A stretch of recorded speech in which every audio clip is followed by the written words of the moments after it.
성경을 읽다 보면 자연스럽게 생기게 되는 수많은 질문들이 있죠? 아담과 하와는 누구인가? 노아의 대홍수 같은 사건들이 실제 역사 속에서 있었던 건지, 그리고 성경 속의 사람들은 어떻게 살았었는지 등등. 이러한 질문들에 대해 대답을 찾기는 쉽지 않습니다. 그리고 애써 누군가에게 물어봐도 그냥 믿으면 되라는 답이 돌아오기 일쑤죠. 이러한 궁금증을 가진 분들을 위해, 그리고 성경에 대해 좀 더 교양적이고 학문적으로 알고 싶어 하는 분들을 위해 준비했습니다. 조금은 다른 관점으로, 그리고 조금 더 학문적이고 전문적인 관점으로 성경에 대한 이야기를 풀어가려고 합니다. 교회에서 알려주지 않는 성경 이야기, 지금 시작합니다.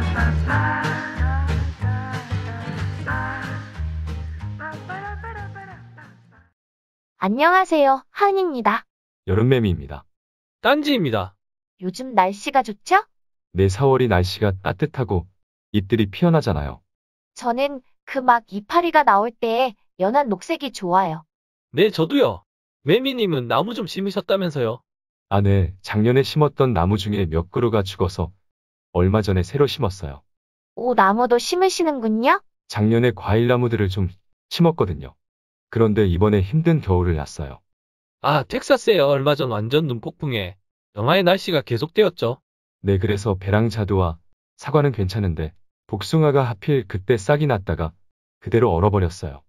헐, 텍사스는 더운 곳인데 갑자기 얼음이 며칠 동안 얼어 있었으니 그랬겠네요. 그리고 작년에 처음 심었는데 물을 계속 손으로 주다 보니 귀찮더라고요. 그래서 안 준 적이 좀 있어서 나무들이 좀 고생했어요. 제가 게을러서요. 물 주는 게 힘들죠? 네, 특히 나무 처음 심고 뿌리가 뻗어나갈 때까지 1년 반은 물을 줘야 한다고 하더라고요. 그래서 올해는 좀 편하게 가기로 했습니다. 어떻게요? 올해는 스프링클러 시스템을 만들었습니다. 오, 그럼 시간 맞춰서 물이 자동으로 나오는 거예요? 네, 설치할 때는 땅을 파야 해서요. 좀 힘들긴 했어요. 그런데 일단 설치하니까 너무 편해요. 직접 설치하셨나봐요. 네, 운동 삼아서 다 아니라 돈이 없어서요. 아, 네. 근데 지금 우리가 일부러 이런 이야기들을 하고 있죠? 네, 아주 대놓고 의도적이죠. 오늘 고대근동에 정원 이야기를 하려고 하는 거 알죠? 뭐 그냥 들어가도 될 텐데 왜 이렇게 힘들게 돌아가는지 모르겠네요. 그러게요. 작전 실패네요. 이게 자연스럽게 연결하는 게 생각보다 힘들어요. 일단 그런 뽀록도 났고 오늘 할 거는 고대근동의 정원 이야기입니다. 그런데 지난번에 아수르 하면서 정원 이야기를 꺼내셨잖아요. 아수르에서는 그 당시 정원이 꽤나 유행했나 보죠. 네, 유행했죠. 신아시리아 왕들은 대부분 식물을 사랑했고 정원을 만든 왕들이에요. 저는 그게 아이러니하더라고요. 신아시리아의 왕들이 매우 잔인했잖아요. 그런데 어떻게 그렇게 식물들을 좋아할 수가 있죠? 완전 저 얼굴이네요.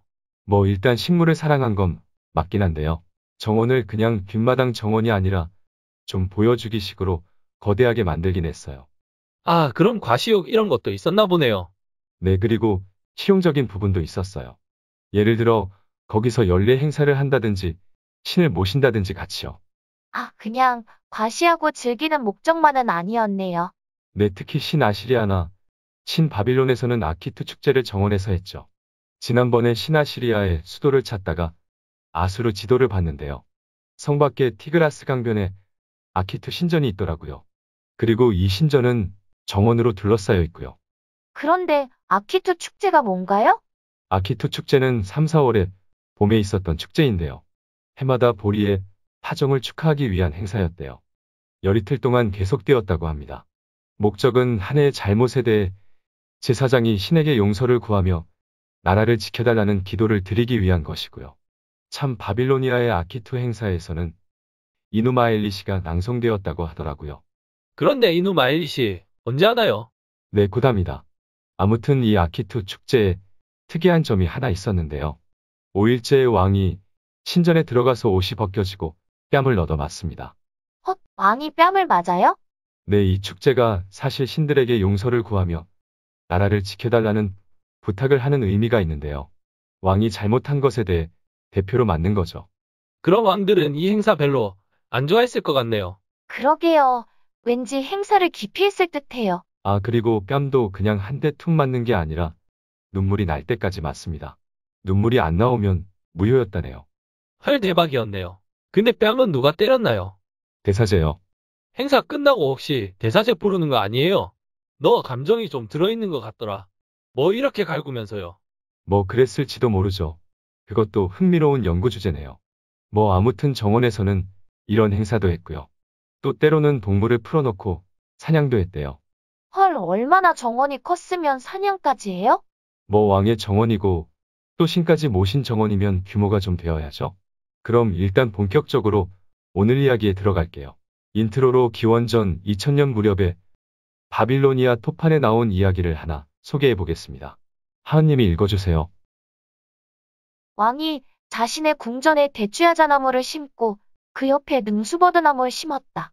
능수버드나무 그늘에서 만찬이 진행되었고 제주꾼들이 대추야자나무 아래에서 제주를 부리고 북을 울렸다. 모든 사람들과 왕은 기뻐했다. 하지만 대추야자나무와 능수버드나무는 서로 경쟁했다. 능수버드나무가 말했다. 내가 너보다 훨씬 덩치가 크잖아. 그러자 대추야자나무가 대답했다. 넌 별로 쓸모가 없잖아. 열매도 없고 말이야. 난 왕의 식탁에 내 열매를 바친다고. 하지만 능수버드나무는 더욱 소리를 높였다. 내 몸통이 너보다 훨씬 낫고 아름답다고. 너는 마치 하녀같이 보인다니까. 그러면서 능수버드나무는 자신을 재료로 해서 만들어진 식탁과 의자와 밥그릇들과 신전들의 예식집기들을 가리켰다. 하지만 대추야자나무는 그의 열매가 예식음식의 중앙에 있는 것을 가리켰다. 이거 왠지 소부화 같네요. 고대 사람들이 지은 이야기인가요? 네, 맞아요. 기원전 2000년에도 사람들이 꽤나 이야기를 잘 만들었네요. 네, 이 나무들은 왕의 궁전에 심겨진 나무들인데요. 이 이야기에서 어떤 걸 알 수 있을까요? 일단 왕이 궁전의 뜰에 나무를 심었다. 그리고 그 그늘 밑에서 즐거운 시간을 보냈다. 뭐 그런 거요. 네, 일단 이 이야기는 기원전 2000년 전 거긴 한데 사실은 인류는 농업혁명을 거치며 식물을 키우는 것을 즐겼다고 봐야죠. 일단 이것저것 심어보고 키워보고 먹어보고 그런 건가요? 네, 하지만 단순히 식량을 위한 목적 외에도 관상용이나 죽은 사람들을 기리기 위해서도 식물을 심었었죠. 그리고 집안을 꾸미기 위해서도 그러지 않았을까요? 아마도요. 아무튼 그래서 이러한 정원을 가꾸는 역사는 생각보다 고대로 거슬러 올라가요.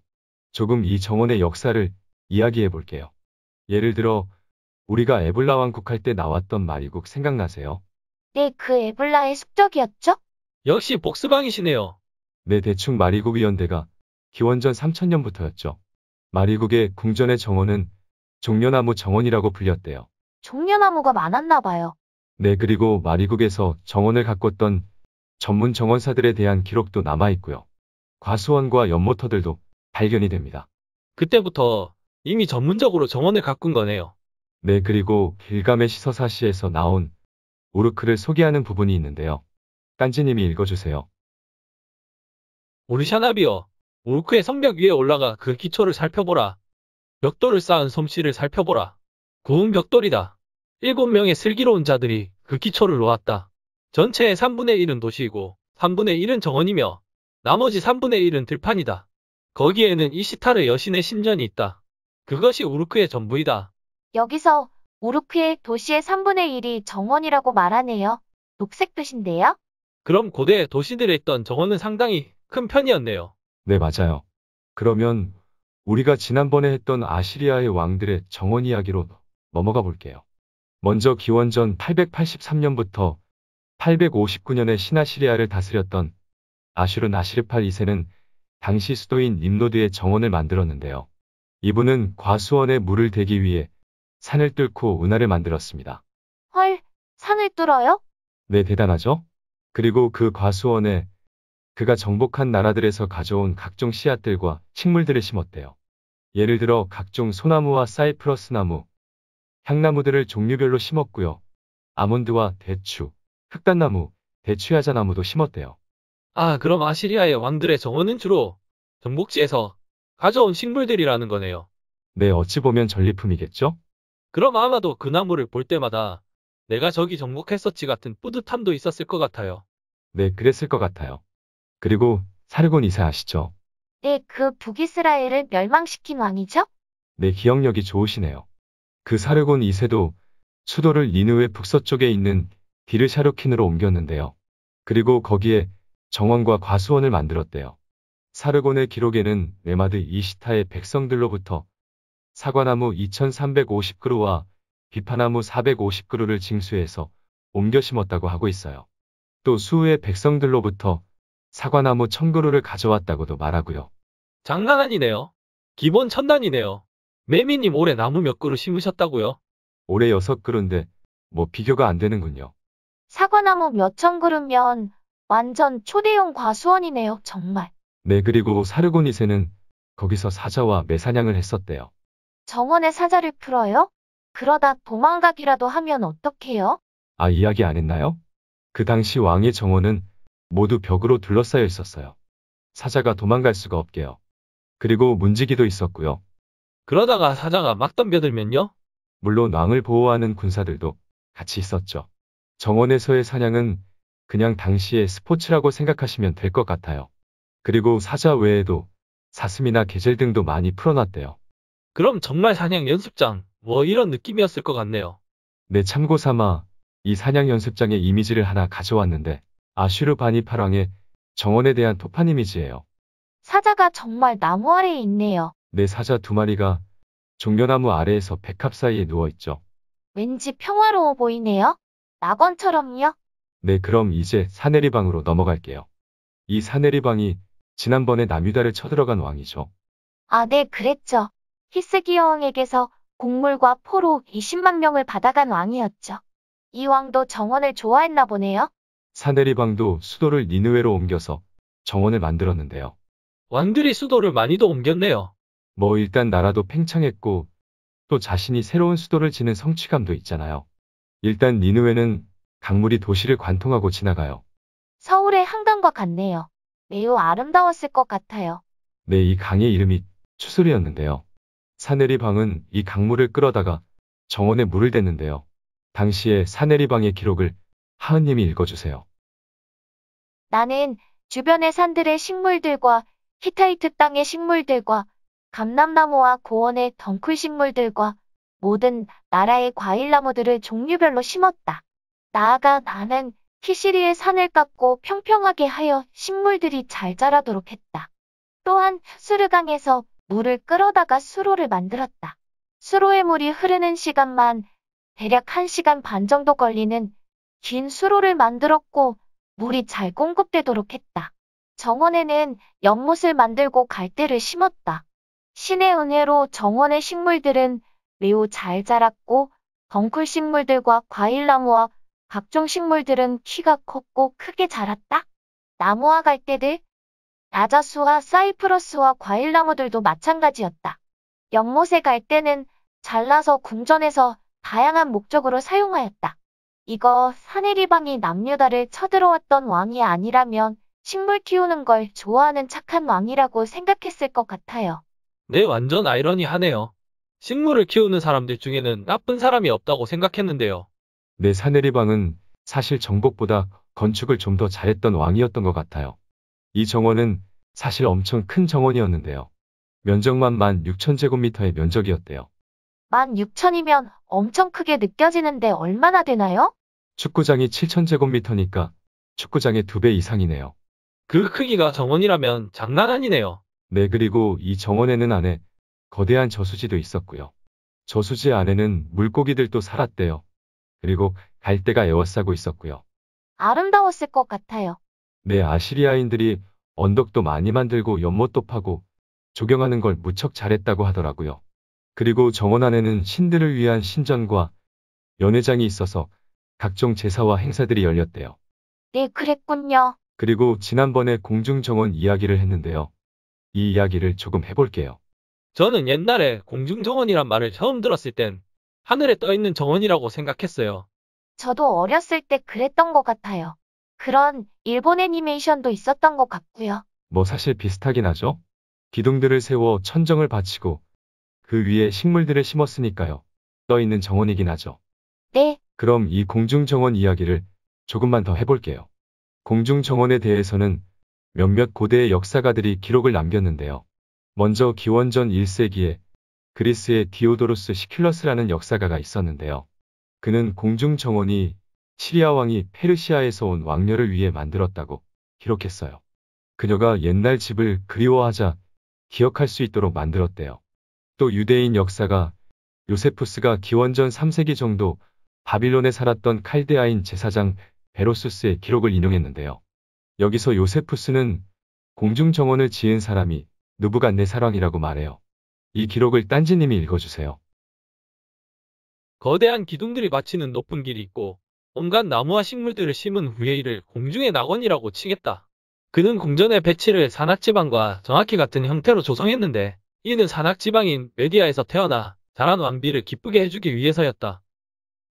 또 기원 후 1세기 퀸티스 루프스라는 역사가도 비슷하게 정원이 성의 맨 꼭대기에 있었고 왕비가 고향을 그리워했기 때문에 만들었다고 말해요. 왠지 낭만적이네요. 고향을 그리워하는 왕비를 위해 만들었다고 하는 거잖아요. 네, 또 다른 설에는 아시리아의 전설의 여왕 세미라미스가 직접 구상하고 지었다는 설도 있습니다. 왠지 공중정원은 여성과 연관이 있는 느낌이긴 하네요. 그런데 최근엔 이 공중정원이 바빌론의 느부갓네살 왕이 아니라 신 아시리아의 사네립 왕이 니느웨에 만든 것이라는 설이 등장했어요. 그 근거들이 뭔가요? 일단 바빌론이라는 뜻이 신들의 문이라는 뜻인데요.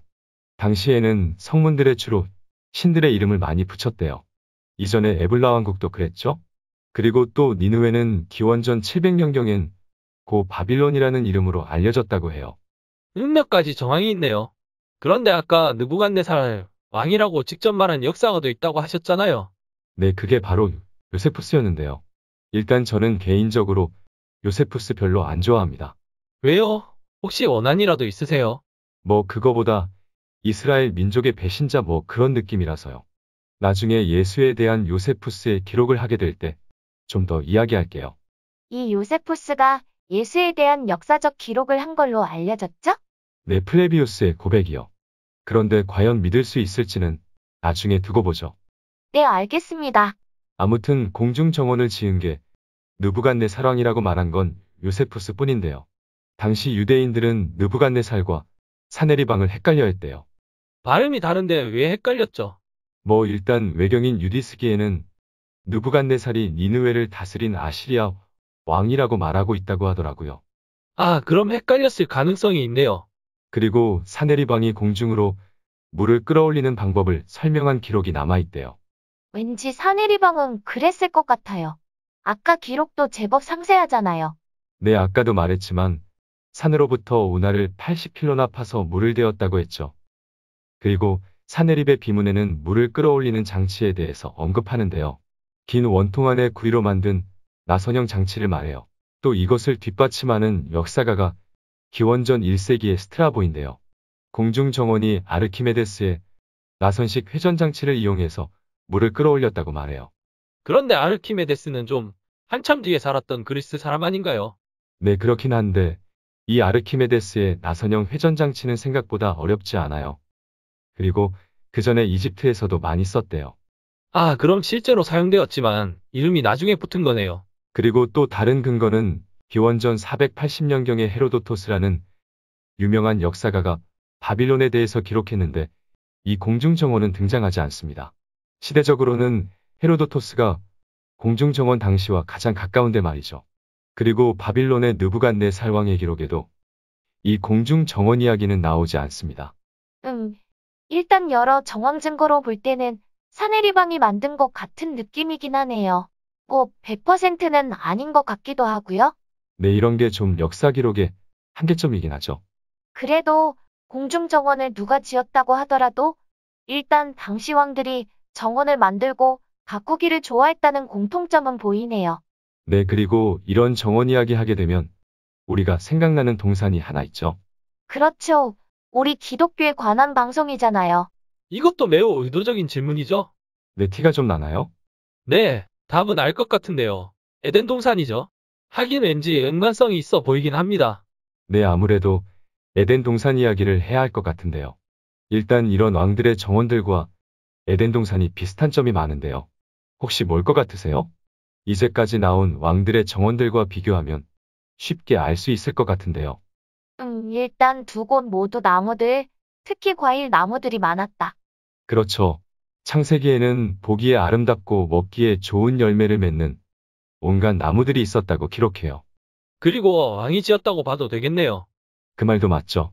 에덴 동산도 하나님이 지으신 정원이라고 볼 수 있죠. 창세기에는 주 하나님이 동쪽에 있는 에덴의 동산을 일구셨다고 하죠.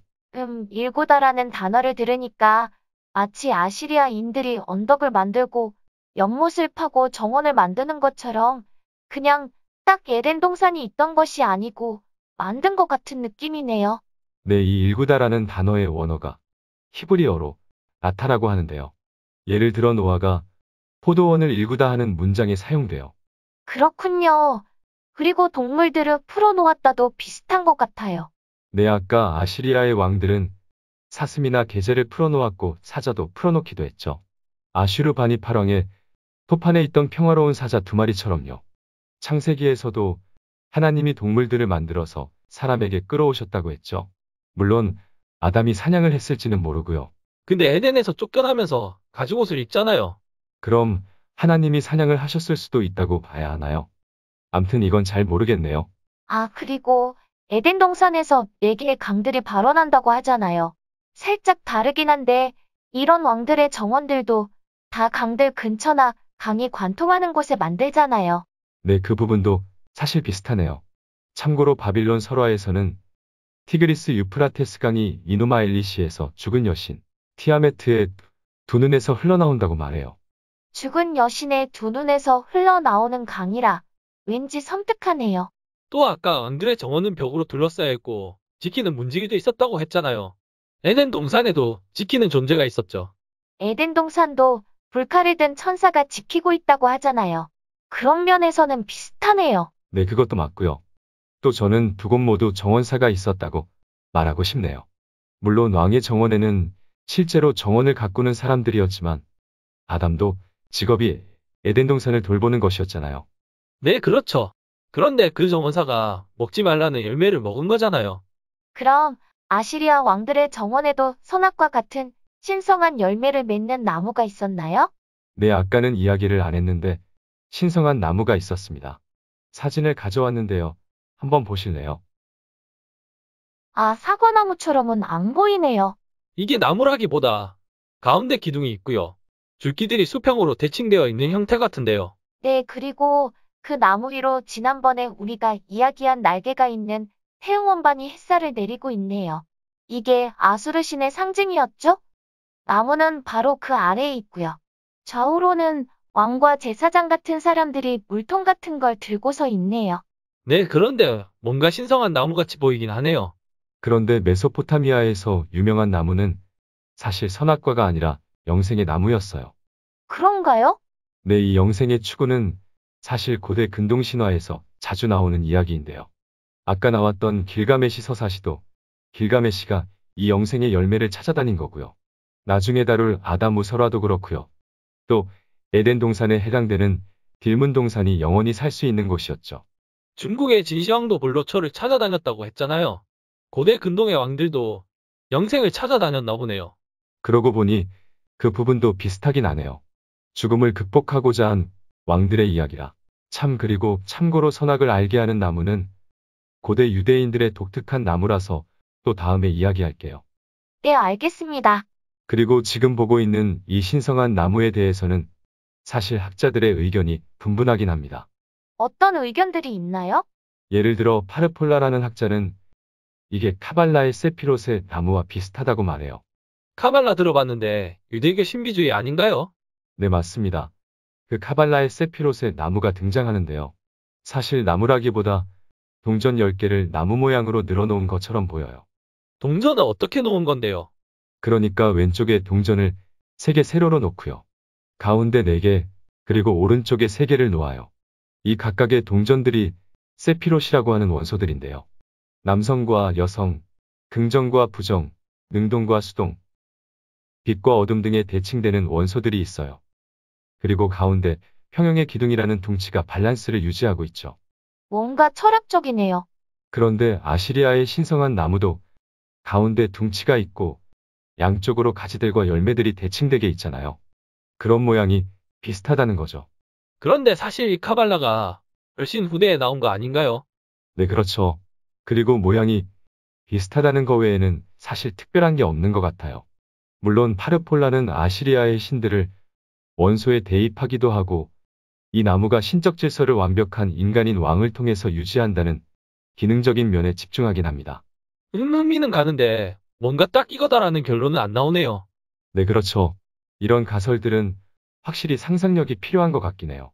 또 다른 학자들은 이 나무가 그냥 대추야자나무나 종려나무라고 하기도 하고요. 신성한 나무 가운데에 있는 왕관과 아세라 여신을 연결시키기도 합니다. 정말 다양한 주장이 있네요. 이 아시리아의 신성한 나무에 대해서는 2007년에 출판된 마리아나 지오비노의 더 아시리안 세이크리드 트리라는 책에 잘 정리가 되어 있는데요. 한번 사서 보고 싶은데 너무 비싸서 못 사고 구글 북스에서 훑어보기만 했어요. 책값이 얼만데요? 100불이 좀 넘어요. 사주실게요. 비싸네요. 학술적인 책들이라서 그런 것 같아요. 돈 좀 벌어서 이런 책들 팍팍 좀 사고 싶네요. 저 질문이 있는데요. 혹시 고대 이스라엘 사람들도 정원을 좋아하고 가꾸고 그랬나요? 사실 당시도 그렇고 지금도 그렇고 정원 가꾸는 거 싫어하는 사람들은 없는 것 같아요. 당연히 고대 이스라엘 사람들도 정원 가꾸는 걸 좋아했죠. 아시리아나 바빌론급의 거대한 왕의 정원은 없긴 했지만요. 족장시대의 유대인들은 집 근처에 정원을 만들고 제단과 신전과 무덤을 만들었죠. 창세기 21장에는 아브라함이 브엘세바에 에셀나무를 심고 하나님께 제사를 드린 기록이 있죠. 아, 아브라함도 그랬군요. 네, 그리고 전도서 2장에 보면 실제로 솔로몬 왕이 정원을 만들었다는 기록이 나와요. 이거 한번 읽어보고 싶은데 누가 읽을 차례였죠? 그냥 매미님이 읽으세요. 네, 그럴게요. 나는 여러 가지 큰 일을 성취하였다. 궁전도 지어보고 여러 곳에 포도원도 만들어 보았다. 나는 정원과 과수원을 만들고 거기에 온갖 과일나무도 심어보았다. 나무들이 자라나는 숲에 물을 대려고 여러 곳에 저수지도 만들어 보았다. 이 구절들을 보면 거의 아시리아의 왕의 정원과 똑같은데요? 정원과 과수원을 만들고 과일나무도 심었고요. 또 물도 대고 저수지도 만들었다면요. 그러네요. 그럼 솔로몬 왕도 정원을 만들었네요. 거의 정원은 당시 왕들의 기념비적인 사업이었던 것 같아요. 그런 것 같아요. 그럼 대충 오늘 할 이야기는 거의 다 나온 것 같긴 한데요. 살짝 토론을 할까 했는데 뭐 할 게 없어요. 그러네요. 나무를 심고 정원을 가꿨다는데 잘했다 잘못했다 같은 토론이 나올 게 없긴 하네요. 네, 그럼 오늘은 이 정도에서 마무리할까요? 네, 알겠습니다. 그럼 다음 주에는 그 구술문화와 문자문화 이야기 하나요? 네, 그러려고요. 그나저나 길가메시 서사시 얼른 해주세요. 맨날 맛배기만 보니까 무지 궁금하네요. 사실 오늘 깜빡하고 이야기 안 했는데요. 길가메시가 친구 엔키두와 함께 흠바바가 지키고 있는 신성한 정원에 쳐들어가 나무를 베어버리는 이야기도 있습니다. 나중에 길가메시 서사시 이야기할 때 다시 할게요. 네, 이야기가 무궁무진하네요. 재밌기도 해요. 이런 신화 이야기들이요. 그럼 기대하시고요. 다음 주에 다시 뵙겠습니다. 네, 안녕히 계세요.